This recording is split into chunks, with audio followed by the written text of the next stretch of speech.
The $5,000 fine arrived on a Tuesday morning, tucked inside a bright yellow envelope that seemed designed specifically to ruin my day before I had finished my first cup of coffee.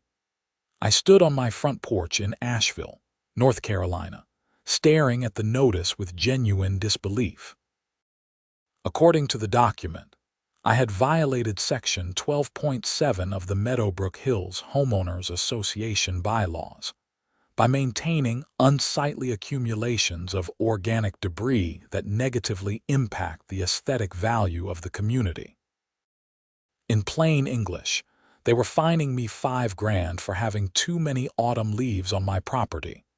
My name is Henry Morrison, and I had lived in this neighborhood for 3 years without major incident. Sure, there had been minor disputes about my mailbox being the wrong shade of black, and once they had complained about my Christmas lights staying up until January 3rd. But this was different.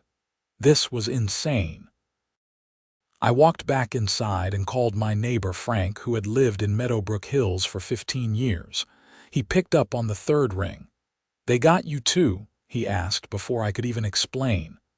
$5,000, I said. "For leaves, join the club." I got hit with $3,000 last week. Apparently, Brenda has declared war on autumn. Brenda Patterson. Of course. The HOA president, a 52-year-old woman who treated our suburban neighborhood like her personal kingdom. She had been elected president 2 years ago, running unopposed because nobody else wanted the headache. That had turned out to be a massive miscalculation by everyone involved. "This cannot be legal," I said, looking out my kitchen window at my backyard. Yes, there were leaves. It was October in North Carolina. There were leaves everywhere. I had a massive oak tree on my property that was probably 100 years old, and it dropped leaves like it was getting paid for it. She is citing some bylaw that was amended 6 months ago at a meeting nobody attended, Frank explained. "I already talked to my lawyer. He says it might be enforceable, but it is worth fighting." I thanked Frank and hung up, then reread the notice more carefully. The fine was due within 30 days, or they would place a lien on my property. A lien. For leaves. I grabbed my jacket and headed out to survey the supposed violation. My property was a corner lot, about half an acre, with the giant oak tree dominating the backyard. There were indeed piles of leaves scattered around, but I had been waiting for the weekend to rake them all at once. It seemed pointless to do it every day when the tree was still actively dropping them. What I noticed, standing there in my yard, was something I had known but never really paid attention to. The prevailing wind in this area blew from west to east. My property was on the western edge of the neighborhood. And directly east of me, about 3 houses down, was Brenda Patterson's immaculate colonial-style home with its perfectly manicured lawn. I walked around to the side yard, observing the wind patterns more carefully. The leaves were definitely moving eastward. In fact, I could see several tumbling across the street right now, carried by a steady October breeze. An idea began forming in my mind, but I pushed it aside for the moment. First, I needed to understand exactly what I was dealing with. That afternoon, I drove to the community center where the HOA kept its records. The office was open 3 days a week, staffed by a part-timer named Gloria, who seemed perpetually apologetic about everything the HOA did. "Hi, Henry," she said when I walked in. "I assume you are here about the fine." "You assume correctly.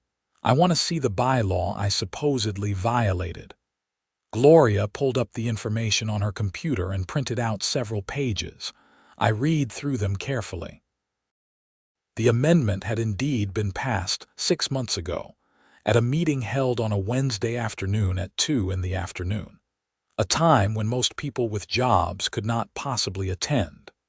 Only 7 homeowners had been present out of a community of 143 homes.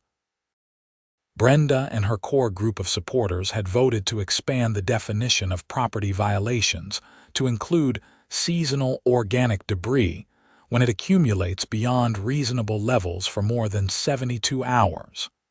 "This is absurd," I muttered. "Leaves accumulate constantly during fall." "You would have to rake every single day." Gloria looked uncomfortable. "I just work here, Henry. I do not make the rules." "How many people has she fined for this?" Gloria glanced at her computer screen, then at the door, then back at me. "Between you and me, 17 people so far this month." The fines range from $1,000 to $5,000, depending on the supposed severity. "That is over $50,000 in fines," I calculated. "Where does that money go?" "The HOA General Fund. Brenda says it is for community improvements."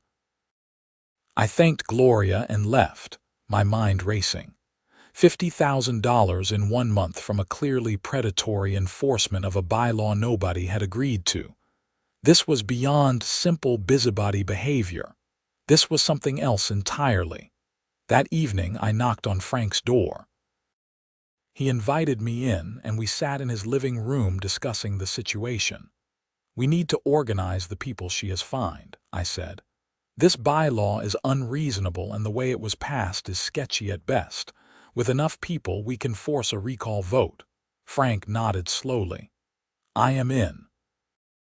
But Brenda has her supporters, people who think she is keeping property values high with her strict enforcement. Property values do not mean anything if people are being bankrupted by bogus fines. Over the next week, I contacted every homeowner who had been fined. 12 of them agreed to meet at Frank's house the following Sunday. The others were either too intimidated by Brenda or had already paid their fines to avoid the hassle. The meeting was tense but productive.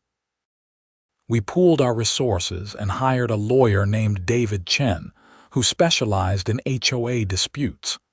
He reviewed the bylaw and the circumstances of its passage. "You have a case," David told us at our second meeting. The notice requirements for the meeting where this was passed were technically sufficient, but barely. The bylaw itself is arguably unreasonable because it is impossible to comply with during active leaf fall season, and the fine amounts are disproportionate to the supposed violation. "Can we get them dismissed?" asked Sarah, a homeowner who had been fined $3,000. "We can certainly try. I will file a motion in district court challenging the validity of the bylaw. In the meantime, do not pay the fines. They cannot enforce a lien while the matter is in litigation." That should have been the end of it, but Brenda Patterson was not the type to back down easily.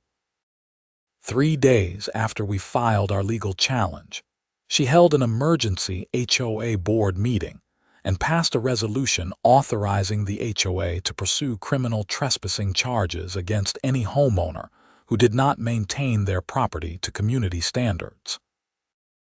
It was an empty threat, legally speaking, but it showed how far she was willing to go. Then something interesting happened.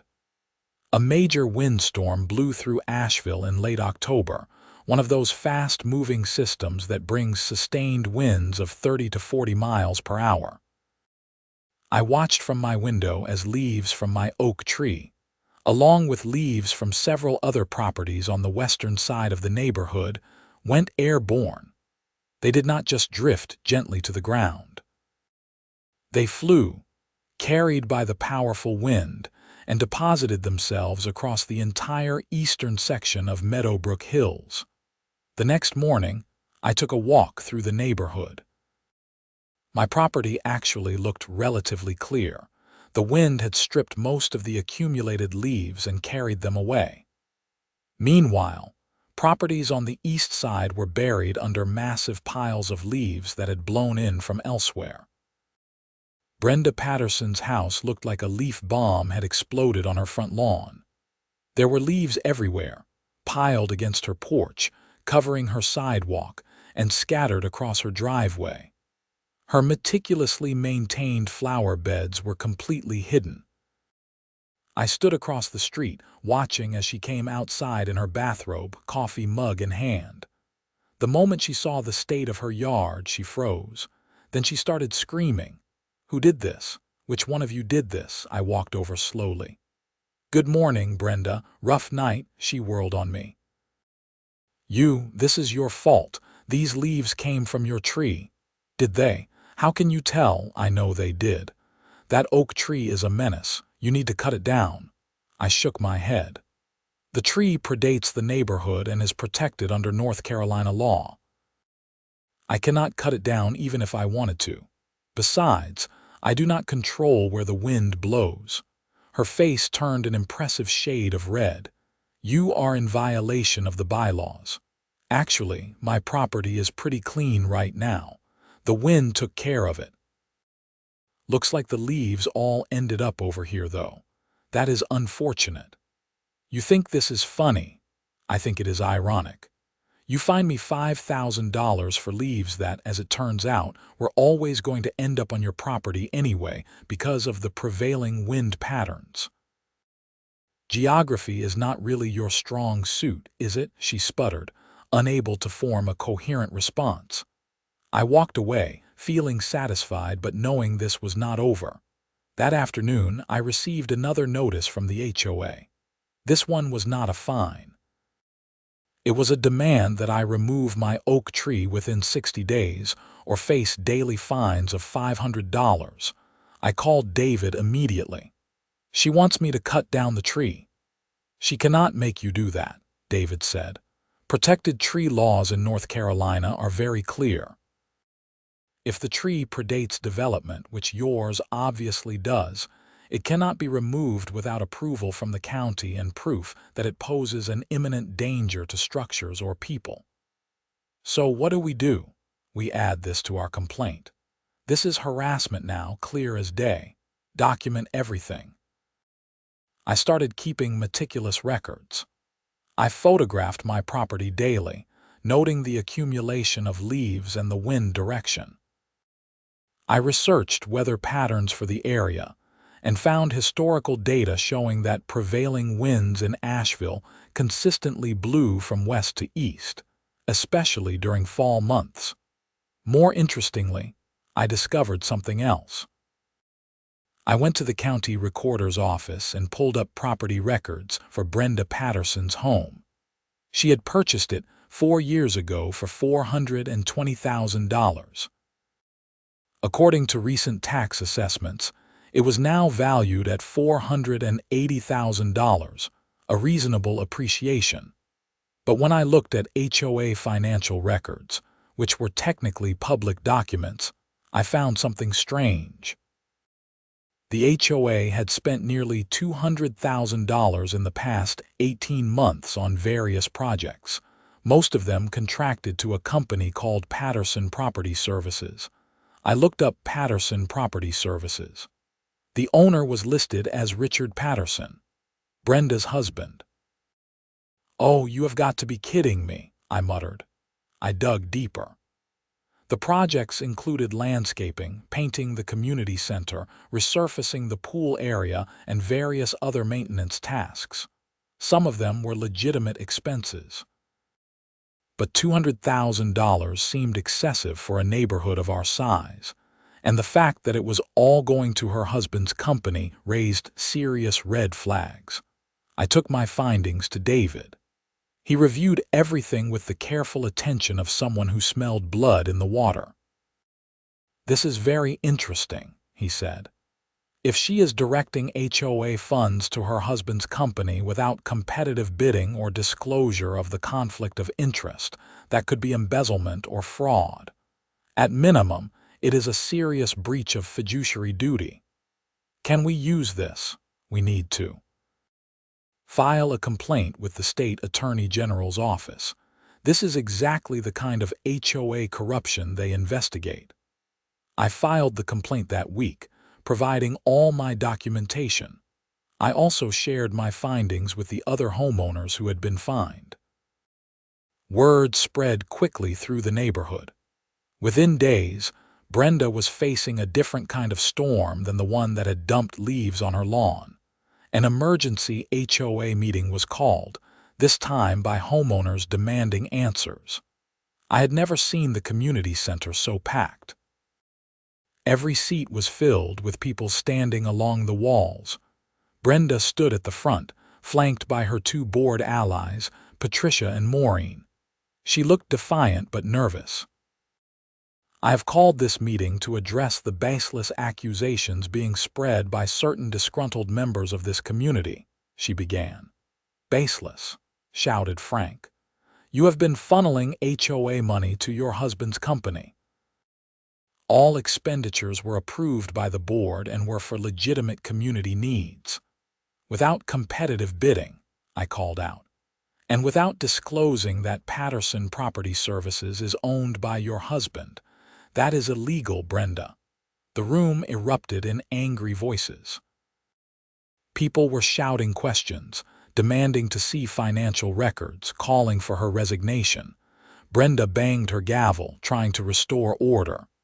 "This is not productive. If you have concerns about HOA finances, you can submit them in writing to the board." "We want answers now," someone yelled. The meeting devolved into chaos. Brenda tried to adjourn it, but the crowd was not having it.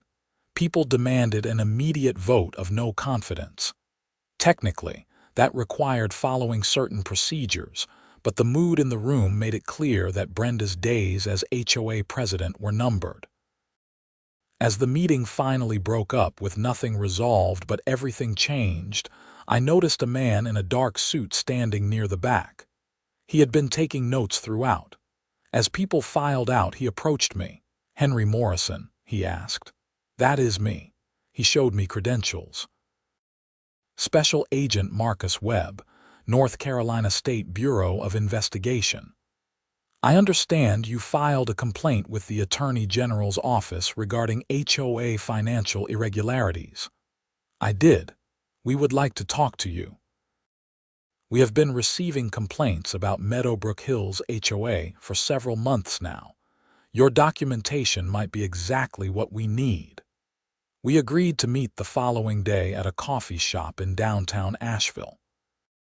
I brought every piece of evidence I had compiled: financial records, property assessments, copies of the unreasonable fines, documentation of the questionable bylaw passage, and the paper trail showing money flowing to Richard Patterson's company. Agent Webb reviewed everything methodically. "This is good work," he said. "Very thorough. So what happens now? We open a formal investigation. This could take months, but based on what you have shown me, there is probable cause to believe multiple statutes have been violated: fraud, embezzlement, abuse of authority. If we can prove the fines were levied specifically to generate money that was then funneled to the Pattersons, that could even be racketeering." Racketeering, like organized crime. An HOA can absolutely engage in racketeering if it is being run as a criminal enterprise. The Pattersons may have thought they were being clever, using the HOA as a personal piggy bank. But if we can demonstrate a pattern of fraudulent conduct for personal enrichment, that is exactly what this is. I left the meeting feeling vindicated but also slightly stunned. What had started as an absurd fine for leaves had uncovered what might be a significant criminal operation. Over the next few weeks, things moved quickly. The SBI subpoenaed HOA records. They interviewed multiple homeowners. They examined contracts and payment records. And they started looking very closely at Richard Patterson's company, including whether he had performed the work he had been paid for. That was where things got really interesting.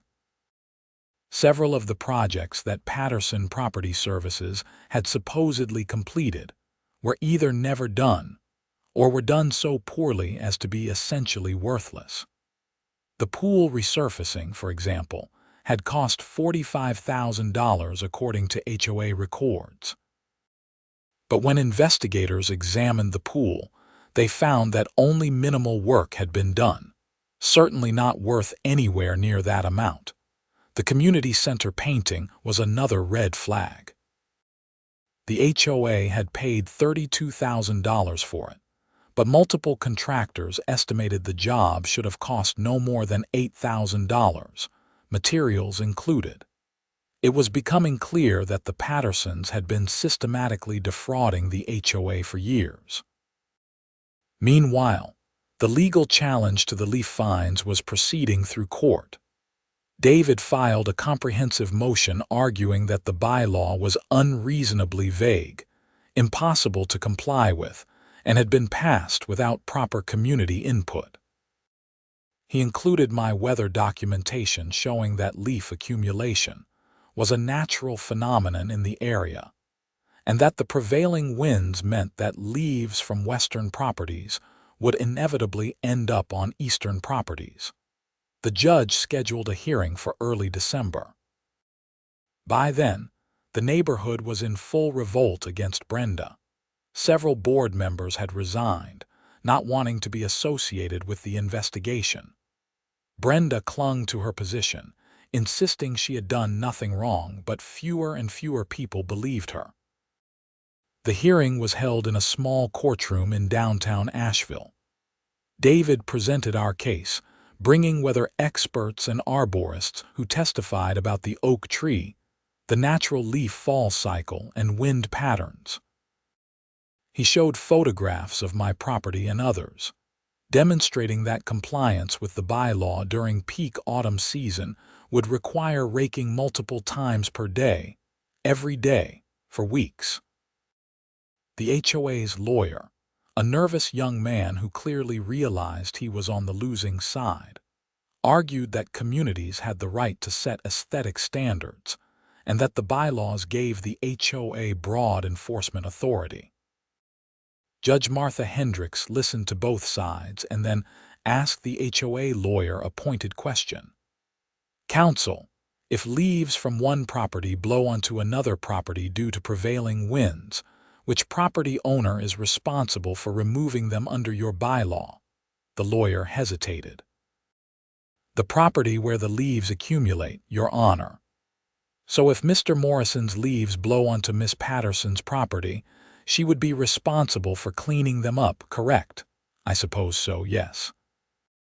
"Then please explain to me how it is reasonable to fine Mr. Morrison for leaves that were destined to leave his property anyway, due to natural wind patterns he cannot control." The lawyer had no good answer. Judge Hendricks ruled from the bench, invalidating the leaf accumulation bylaw as unreasonably vague and impossible to comply with. She also dismissed all fines levied under that bylaw and ordered the HOA to pay our legal fees. It was a complete victory, but I barely had time to celebrate before the criminal investigation reached its conclusion. In mid-December, on a cold morning with frost on the ground, Agent Webb and a team of SBI agents arrived at the Patterson home with a warrant. They arrested both Brenda and Richard, charging them with multiple counts of fraud, embezzlement, and wire fraud related to the HOA scheme. I watched from my porch as they were led out in handcuffs, Brenda still protesting her innocence even as she was placed in the back of an unmarked car. The investigation ultimately revealed that the Pattersons had stolen over $350,000 from the HOA over a 3-year period. They had used a sophisticated scheme involving inflated invoices, phantom projects, and kickbacks. The excessive fines had been a way to replenish HOA coffers that they had been steadily draining, making it less likely anyone would notice the missing money. The case went to trial in March. I testified about the leaf fines and the documentation I had compiled. Other homeowners testified about different violations and fines they had received, painting a picture of an HOA being run as a personal enrichment scheme rather than a community organization. The jury deliberated for less than a day. Brenda and Richard Patterson were found guilty on all counts. Brenda was sentenced to 6 years in federal prison. Richard got 8 years because he had been the primary beneficiary of the scheme and had actively falsified documents to cover it up. The neighborhood began the slow process of recovering. A new HOA board was elected. This one focused on actual community needs rather than petty enforcement and personal enrichment. One of their first acts was to revise the bylaws, removing vague and punitive provisions and requiring transparency in all financial dealings.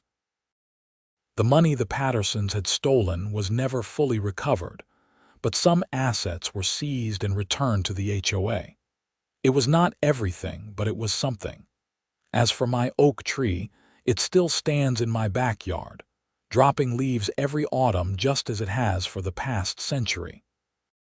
The new HOA board created a community-wide program where volunteers help elderly or disabled residents with leaf cleanup, recognizing that it is a natural part of living in a wooded area, and that cooperation works better than punitive fines. I still rake my leaves, usually in late November when the tree is finally done dropping them. Sometimes leaves blow onto other properties. Sometimes leaves from other properties blow onto mine.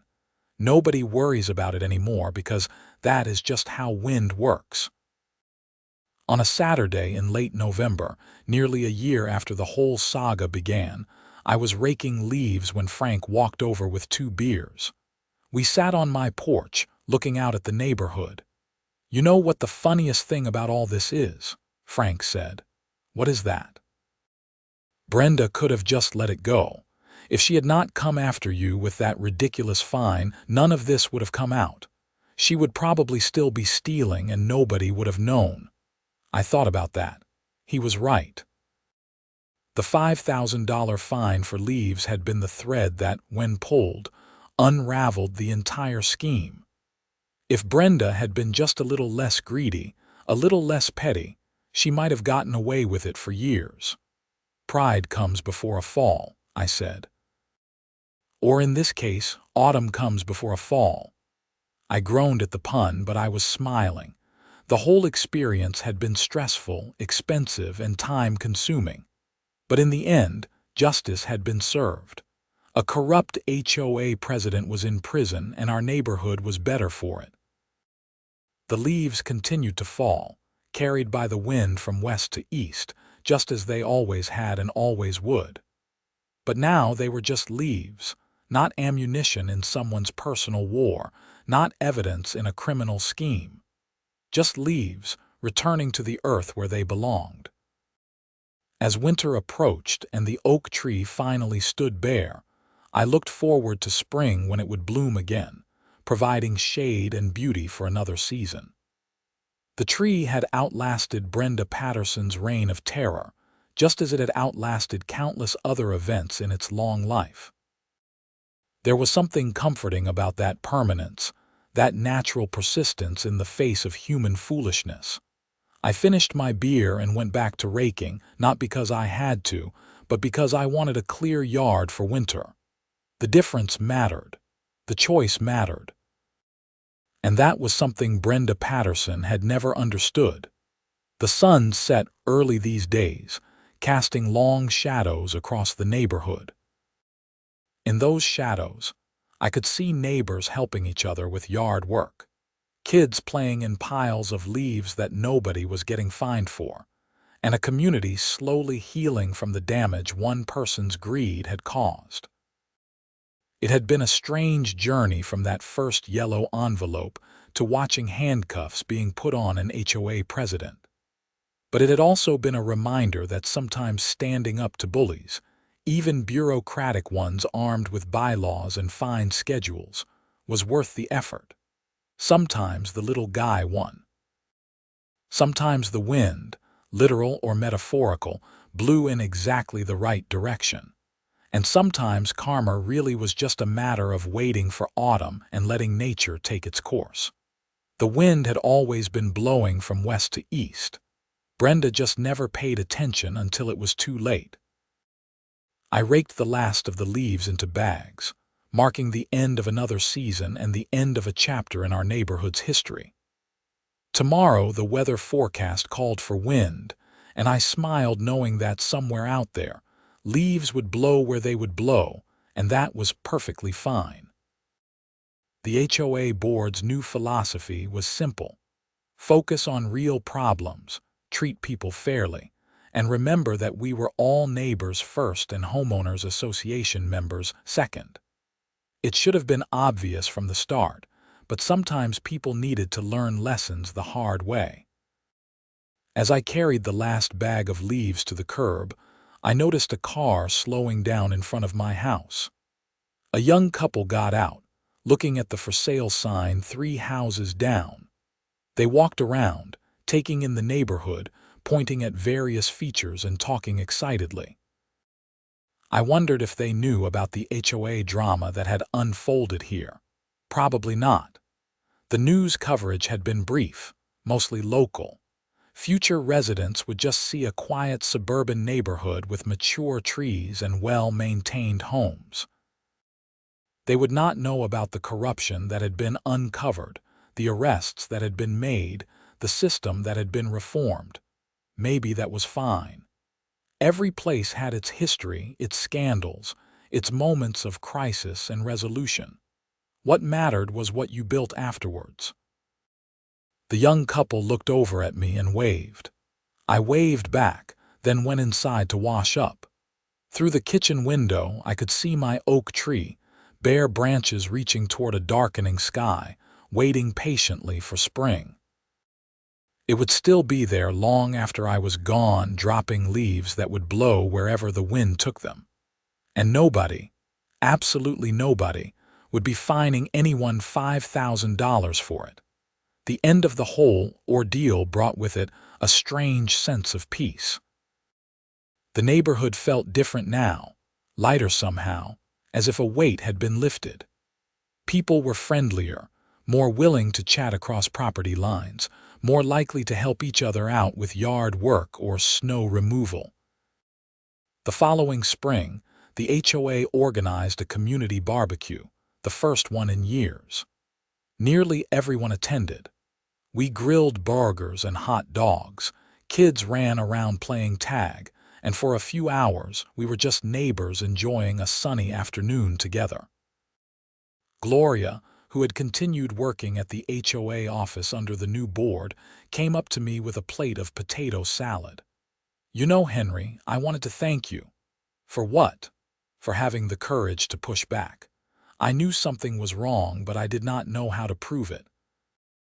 "You gave a lot of people their neighborhood back." I shrugged, uncomfortable with the praise. "I just did not want to pay $5,000 for leaves." She laughed. "Well, whatever your motivation, the result was pretty spectacular." As the afternoon wore on and the sun began to set, I found myself standing under my oak tree, now fully leafed out with bright green spring foliage. Frank wandered over, beer in hand as usual. "Think we have seen the last of the crazy HOA stuff?" he asked. "I hope so. But you never know with these things. Power attracts certain types of people, true. But at least now we know what to watch for, and we have bylaws that actually make sense." We stood in comfortable silence, watching the party wind down. Kids were getting tired, parents were gathering up their things, and the cleanup crew was already starting to pack away tables. "You ever regret moving here?" Frank asked. I thought about the question. The past year had been stressful, expensive, and at times genuinely frightening. The legal bills alone had been substantial, even though we had recovered some costs. The time spent documenting everything, meeting with lawyers, testifying at trial, it had all been exhausting. But I looked around at the neighborhood, at the people who now felt comfortable actually living in their homes without fear of arbitrary fines, at the kids playing without their parents worrying about toys being left out overnight, at the sense of community that had been rebuilt from the ashes of Brenda Patterson's regime. "No," I said finally, "I do not regret it. This is home." Frank nodded. "Yeah, it is." The oak tree rustled in the evening breeze, its leaves whispering secrets to the wind. Come autumn, those leaves would fall again, just as they had for decades before I arrived and would for decades after I was gone. Some would blow east, some would blow west, and nobody would care because that was just how nature worked. The fight against the HOA had taught me something important about standing your ground, about not letting bureaucratic bullies push you around, about the importance of paying attention to how power was being used in your community. It had also taught me about wind patterns, prevailing weather conditions, and North Carolina tree protection laws, but those were just useful side benefits. As I walked back toward my house, the last of the party guests waving goodbye, I felt genuinely content. The yellow envelope that had arrived that Tuesday morning a year ago had set off a chain of events nobody could have predicted. A $5,000 fine for autumn leaf piles had brought down a criminal enterprise and reformed an entire neighborhood's governance structure. Sometimes the smallest things led to the biggest changes. Sometimes standing up for yourself meant standing up for everyone. And sometimes all it took was paying attention to which way the wind was blowing. I went inside, poured myself a glass of water, and sat on my back porch watching the last light fade from the sky. Tomorrow would bring new challenges, new days, new seasons. The oak tree would continue its cycle, indifferent to human drama, a living reminder that some things endured regardless of what petty tyrants tried to impose. The wind picked up slightly, carrying with it the scent of flowers from someone's garden, the sound of laughter from a few houses down, the feeling of a neighborhood that had survived its trial by fire and come out stronger. And somewhere, in a federal prison, Brenda Patterson was probably still insisting she had done nothing wrong, still unable to understand that you could not build a kingdom on stolen money and arbitrary rules, still blind to the reality that the wind of change, once it started blowing, could not be stopped. But that was her problem now, not mine. I had leaves to rake, neighbors to chat with, and a life to live in a community that finally felt like one. The HOA saga was over, written into local history as a cautionary tale about what happened when power went unchecked and greed trumped common sense. The oak tree stood sentinel in my backyard, its branches swaying gently in the evening breeze, a witness to everything that had transpired and everything yet to come. I raised my glass in a silent toast to the tree, to the neighborhood, to the strange journey from a yellow envelope to handcuffs and reform. Then I went to bed, content in the knowledge that tomorrow I could wake up without wondering what ridiculous fine might arrive in the mail. That simple freedom, the absence of fear and arbitrary punishment, was worth every minute of the fight. The story of how I took down a corrupt HOA president started with autumn leaves and wind direction. But it ended with something much more important, a community reclaiming its right to exist without tyranny, no matter how small or suburban that tyranny might be. And in the end, that was a story worth telling, worth fighting for, and worth remembering whenever someone tried to abuse power again. Because the wind would always blow, leaves would always fall, and people would always need to stand up for what was right, even if it started with something as simple as refusing to pay an unjust fine. That was the lesson Brenda Patterson learned too late, and the lesson I would carry with me forever. Sometimes standing your ground meant everything, and sometimes the ground you stood on was covered in autumn leaves that blew wherever the wind decided, regardless of what any HOA president thought about it.